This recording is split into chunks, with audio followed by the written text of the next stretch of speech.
नमस्कार, जनवार्तामध्ये आपल्या सर्वांचं स्वागत। सर्वप्रथम पाहूया ठळक बातम्या।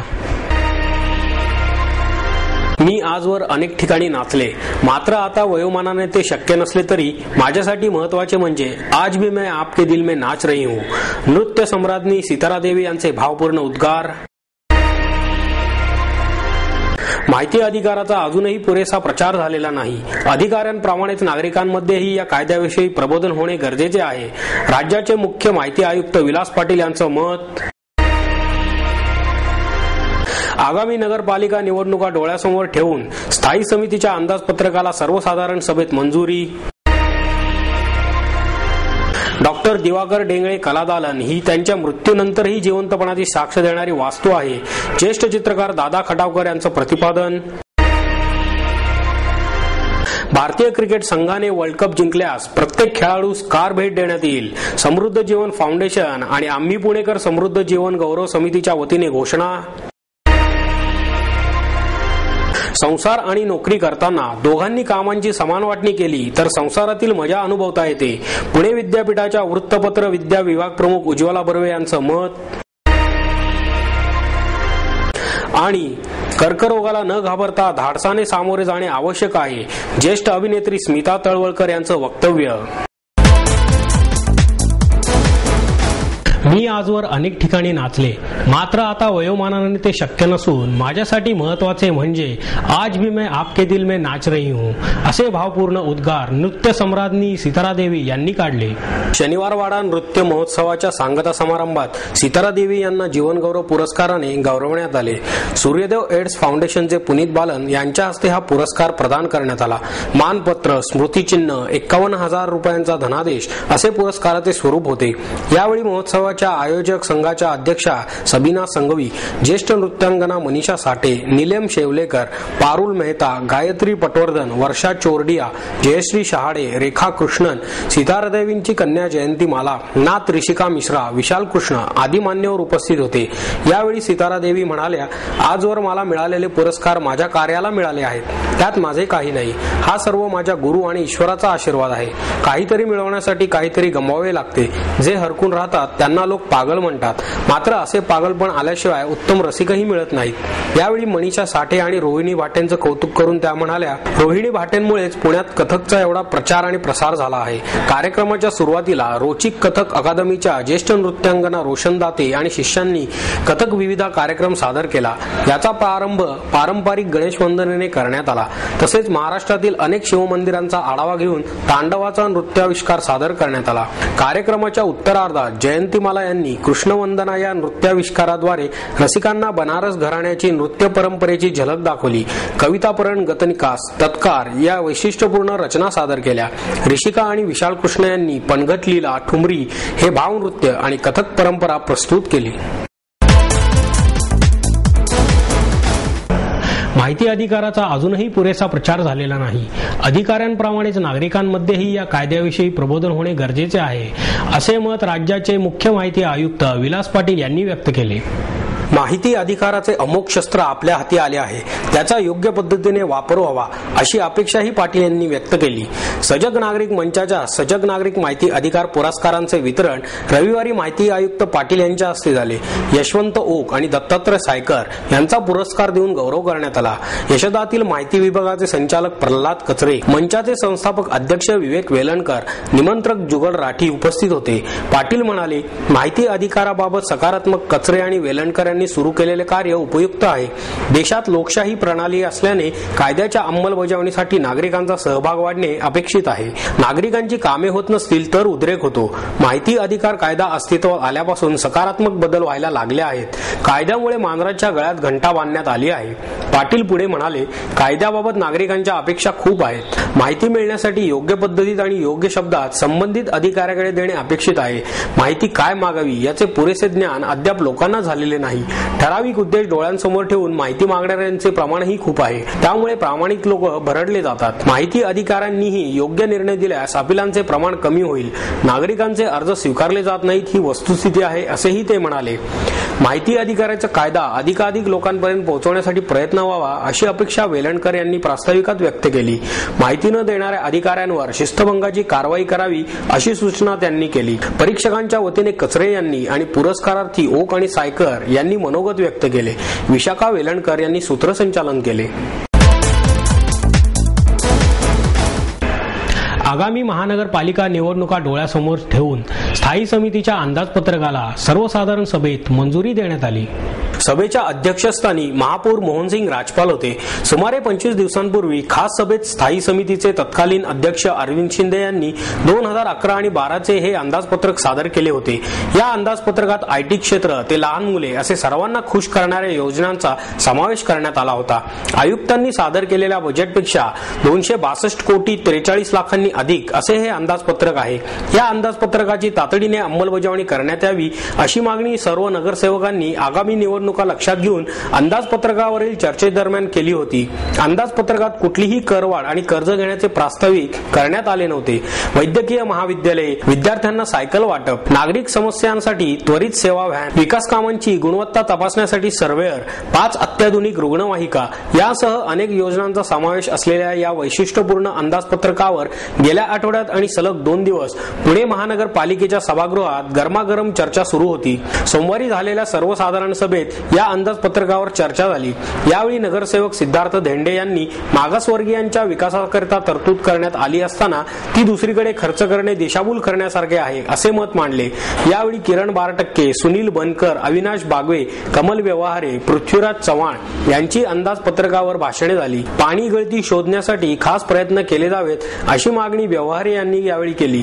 वाहतूक व्यवस्था सक्षम करण्याची मागणी यावेळी अविनाश बागवे यांनी केली. माहिती तंत्रज्ञान आणि जैवतंत्रज्ञान तसेच वाहन निर्मिती उद्योगात महत्वाचे केंद्र बनल्याने पुण्यात दिल्लीच्या धर्तीवर मुंढव्यात एक्झिबिशन आणि कन्व्हेन्शन सेंटर उभारण्याचा निर्णय या अंदाजपत्रकातून घेण्यात आला आहे.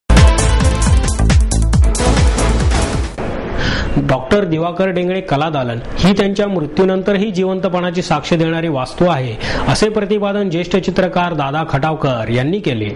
डॉक्टर डेंगळे यांचा मुलगा रवींद्र डेंगळे यांनी आपल्या वडिलांच्या 83व्या जयंतीनिमित्त या कलादालनाचे उद्घाटन केले. यावेळी खटावकर, ज्येष्ठ अस्थिरोग तज्ञ डॉक्टर KH संचेती, बायसचे निवृत्त अध्यक्ष NG हेगडे, प्राध्यापक डॉक्टर प्रभाकर दीक्षित, कमल डेंगळे आदी उपस्थित होते.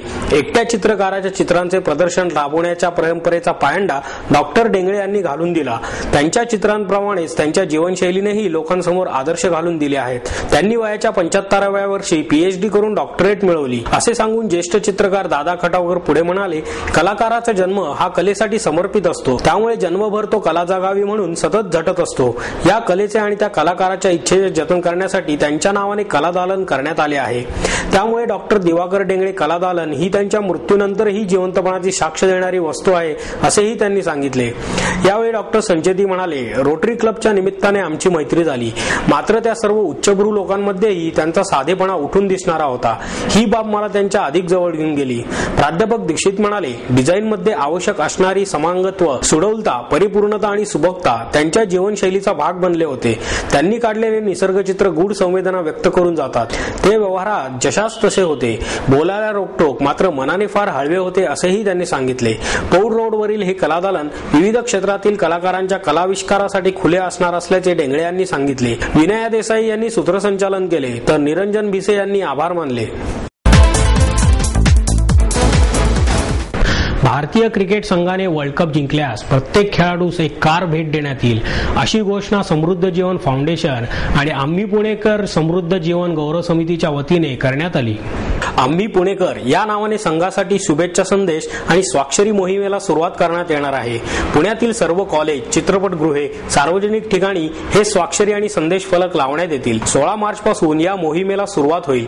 पुण्यातून किमान 1 लाख स्वाक्षऱ्या गोळा करून भारतीय खेळाडूंकडे त्या पोचत्या करण्यात येणार आहेत. या निमित्ताने भारताचे माजी कसोटीपटू चंदू बोर्डे यांच्या अध्यक्षतेखाली आम्ही पुणेकर समृद्ध जीवन गौरव समितीची स्थापना करण्यात आली आहे. भारताने वर्ल्ड कप जिंकला नाही तर याच पैशातून कबड्डी, खो-खो, क्रिकेट, व्हॉलीबॉल या खेळांच्या स्पर्धा भरवण्यात येतील अशी माहिती समृद्ध जीवन फाउंडेशनचे अध्यक्ष महेश मोतेवार यांनी दिली. यावेळी चंदू बोर्डे, महापौर मोहनसिंग राजपाल, अभिनेता भरत जाधव, डॉक्टर शरद हर्डीकर, दत्ता पवार, विवेक वेलणकर आदी उपस्थित होते. आतापर्यंतच्या सामन्यात भारतीय संघाला थाटात अर्थात विजय मिळवता आला नाही असे विचारले असता बोर्डे म्हणाले, विजय हा विजय असतो, कसा मिळवला हे महत्वाचे नाही. उलट अशा विजयांनी अंतिम फेरीचा प्रवास सुखकर होईल. प्रत्येक सामन्यातून भारतीय संघ धडा घेत असून हाच संघ आपल्याला वर्ल्ड कप जिंकून देईल. भारतीय संघाची गोलंदाजी आणि क्षेत्ररक्षण गचाळ होत आहे. या प्रश्नावर बोर्डे म्हणाले, याच संघाने ऑस्ट्रेलिया, इंग्लंडला नमविले. संघात सुधारणा होत आहे. दक्षिण आफ्रिकेविरुद्ध आशिष नेहराने उत्तम गोलंदाजी केली असती तर कूल कॅप्टन म्हणून तुम्हीच कर्णधार महेंद्रसिंग धोनी याला डोक्यावर घेतले असते. प्रत्येक दिवस तुमचा नसतो. सगळेच प्रयोग यशस्वी होत नाहीत. काही प्रयोग फसले. यातून संघ निश्चितच धडा घेईल. अंतिम फेरीपूर्वीच त्यांचा चांगला सराव होत आहे. त्यामुळे यानंतरची रणनीती आखताना या लढतींचा भारताला फायदाच होईल. आपण संघावर विश्वास दाखवायला हवा. क्रिकेटमध्ये काहीही घडू शकते. यंदाच्या संघात वर्ल्ड कप जिंकण्याची क्षमता आहे असा विश्वासही बोर्डे यांनी व्यक्त केला. भरत जाधव म्हणाला, एखादा सामना हरणे हे आमच्या फसलेल्या नाटकासारखेच असते. प्रयोग फसला की आम्ही काय चुकले ते पाहतो आणि चांगला प्रयोग होण्यासाठी परत मेहनत घेतो. तशीच मेहनत घेऊन भारतीय संघ विश्वविजेता होईल असेही जाधव म्हणाला. संसार आणि नोकरी करताना दोघांनी कामांची समान वाटणी केली तर संसारातील मजा अनुभवता येते असे मत पुणे विद्यापीठाच्या वृत्तपत्र विद्या विभाग प्रमुख उज्ज्वला बर्वे यांनी व्यक्त केले. मुलांचा सांभाळ करताना आई जशी वडील होऊ शकते तसेच वडीलही आई होऊ शकतात. संसार आणि नोकरी करताना स्त्री आणि पुरुष या दोघांनी कामांची समान वाटणी केली तर सर्व गोष्टी व्यवस्थितपणे सांभाळता येतात असे मत पुणे विद्यापीठाच्या वृत्तपत्र विद्या विभाग प्रमुख उज्ज्वला बर्वे यांनी व्यक्त केले. द्वारिका संगमनेर मेडिकल फाउंडेशनच्या पदव्युत्तर शिक्षण संस्थेच्या 27वी व्यासपीठाच्या वतीने नोकरी, व्यवसाय आणि संसार मी कसा सांभाळते या विषयावर परिसंवाद आयोजित करण्यात आला होता. या परिसंवादामध्ये बर्वे यांच्यासह रुबी हॉल अतिदक्षता विभागाच्या हृदयरोग तज्ज्ञ डॉक्टर प्राची साठे आणि भावगीत गायिका सौ अनुराधा मराठे यांचाही सहभाग होता. एकट्या स्त्रीला नोकरी आणि संसार सांभाळताना मोठी कसरत करावी लागते. घरातील स्त्री कामानिमित्त बाहेर असेल तर मुलांचा सांभाळ करताना वडिलांनी आईचीही माया देणे गरजेचे ठरते. आई आणि वडिलांनी संसारातील कामांची आणि जबाबदारींची योग्य पद्धतीने वाटणी केल्यास कोणा एकावर ताण येणार नाही आणि पर्यायाने संसारातील मजा अनुभवता येईल असे उज्ज्वला बर्वे यांनी सांगितले. संसारात सगळ्याच गोष्टींना महत्त्व देणे गरजेचे असून एकमेकांशी सुसंवाद असल्यास गोष्टी सोप्या होतात. संवादांमुळे सर्व अडचणींवर तोडगा निघण्यास मदत मिळते आणि त्यामुळे संसाराचा गाडा व्यवस्थित चालू शकतो असेही त्यांनी नमूद केले. भारतामध्ये असलेल्या एकत्र कुटुंब पद्धतीमुळे स्त्रियांना आज प्रत्येक क्षेत्रात उत्कृष्ट कामगिरी करणे शक्य झाले आहे. स्त्री पुरुष समानतेमुळे दोघांनाही एकाच पातळीवर काम करता येते असे मत हृदयरोग तज्ज्ञ डॉक्टर प्राची साठे यांनी व्यक्त केले.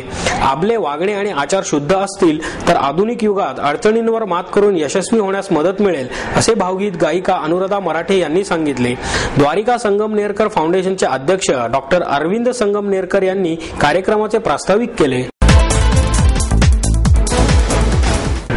कर्करोगाला न घाबरता धाडसाने सामोरे जाणे आवश्यक आहे असे वक्तव्य ज्येष्ठ अभिनेत्री स्मिता तळवळकर यांनी केले. नियमित तपासणी आणि उपचारांच्या जोडीला अध्यात्म आणि योगाची साथ असल्यावर कर्करोगावर मात करणे सोपे जाते असेही तळवळकर यांनी सांगितले. पुना सर्जिकल सोसायटीतर्फे स्तनांचे विकार आणि स्तनांचा कर्करोग या विषयावरील चर्चासत्राचे आयोजन टिळक स्मारक मंदिर येथे करण्यात आले. यावेळी प्रमुख पाहुण्या म्हणून स्मिता तळवळकर उपस्थित होत्या. Doctor Mukund Joshi, doctor Ramesh Newe, doctor Manish Jain, doctor Mrinal Ketkar यांनी चर्चासत्रात भाग घेतला. पुना सर्जिकल सोसायटीचे अध्यक्ष डॉक्टर संजीव दाते, सचिव डॉक्टर रामचंद्र तावरे आदी यावेळी उपस्थित होते. डॉक्टर जोशी यांनी स्तनांचे विकार, लक्षणे आणि निदान पद्धती यांची माहिती दिली. नेवे यांनी स्तनांच्या कर्करोगाबद्दल माहिती दिली. जैन यांनी केमोथेरपी आणि रेडिओथेरपी याबद्दल तर केतकर यांनी स्वयं स्तन तपासणी कशी करावी याची माहिती दिली. सचिव डॉक्टर रामचंद्र तावरे यांनी स्वागत आणि सूत्रसंचालन केले.